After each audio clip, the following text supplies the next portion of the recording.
All right, 30 days in Las Vegas, day number 27. Just a single coconut type of day today. No need for double coconut. I just wanted to get a little hydration after the Mandalay Bay pool, which a lot of people think is the most legendary pool in Las Vegas.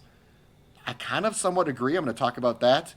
I had a great day out there. I went to order my drink at the bar today, and I was talking to the bartender who made me a scrumptious Mai Tai. It was so good. He really put a lot of effort into it, and I appreciate that. And he said, you know what? This pool is packed when it's thunderstorming out. He says it could be the most inclement weather ever. This pool is pretty much always packed. And I can see why. The Mandalay Bay pool has a couple things that make it different. I mean, number one, it's a beach. And where else could you go to a beach on the Las Vegas Strip? You just can't do it. And okay, it might not be a perfect recreation of what you might get in San Diego or in the Caribbean, but you gotta give them credit for trying, right? I mean, where else are you gonna be able to find like a beach type environment like that? I mean, not just some sand here or there. I mean, they have like a full blown beach with lawn chairs and everything, and I really applaud them for doing that. It really just speaks to how much they commit to the overall Mandalay Bay aquatic type vibe. I think that's so cool. And then secondly, it has a wave pool. And although the wave pool doesn't really have a lot of people in it, there's nothing like sitting on that beach and watching those waves and hearing them crash. It does kind of evoke a little bit of that beach experience for sure. The beach area is huge. There is more than enough seating, which is surprising because Mandalay Bay is such a heavily populated resort. Usually no problem finding a spot to sit. And if the beach is not your thing, there are plenty of cabanas that line the entire property. And if you don't want to sit in the main area, they have two other traditional type pools if you just kind of want a normal pool experience. And then the ace in the hole is the lazy river. And it's definitely better than the MGM Grand's lazy river. I believe it to be bigger, at least it seems bigger. And also, it's just more beautiful. With the waterfalls and the rock formations, they just put more effort into the aesthetics of this lazy river than they did over at MGM Grand. There are several bars out there. Getting a drink is not an issue. And then if you want to take things a step further, I believe they have, Maria Beach Club, which is 21 plus. I haven't been there in years. I believe it still opens like on Friday, Saturday, and Sunday. But that place is a great place to go if you kind of want that Mandalay Bay experience, but you want it to be 21 plus. I think it's like a European type setup. I haven't been there for years, but I remember back in the day, Maria was a pretty cool spot to be at. And I think it's still happening. At least it looked as if it was, just not today. So you have a 21 plus option in Moria or Maria. You have a lazy river. You have a couple standard pools. You have the beach, and then you have a huge wave pool. It's a compound out there. It's massive, but I like that it's massive because it's large enough to accommodate the huge population at Mandalay Bay. This place is absolutely just ginormous. So that's why I think that Mandalay Bay pool could be the most legendary. I know it's one that everyone talks about. It's definitely better than MGM Grand's. It's better than the one that the Mirage had. It's definitely better than Luxor's. Way better than Aria. I mean, the Aria pool is pretty terrible if you ask me.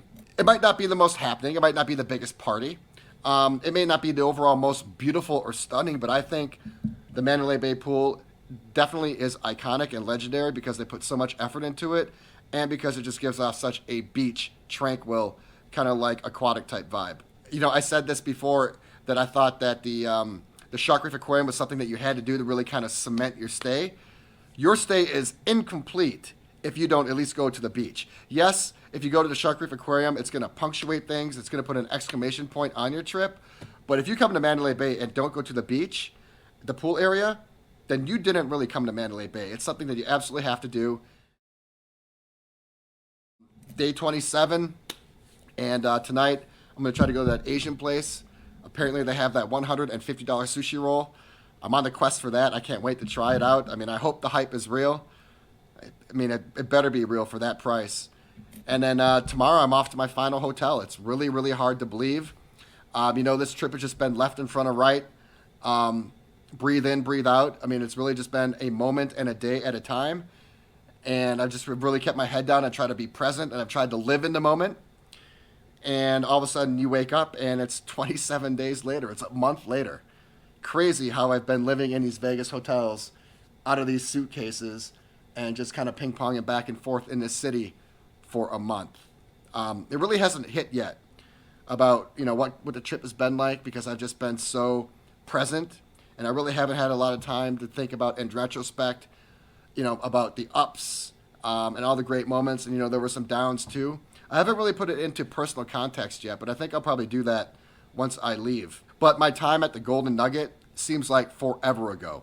And I know it was only a month ago, but there's been so many moments and experiences since then, right? It's not just like I went to Golden Nugget for a weekend and I went back to my normal life, work or whatever, and then that memory is still fresh because it's one of the coolest things that happened in the last month. I've had 7 other hotel stays with so many cool moments and experiences in between.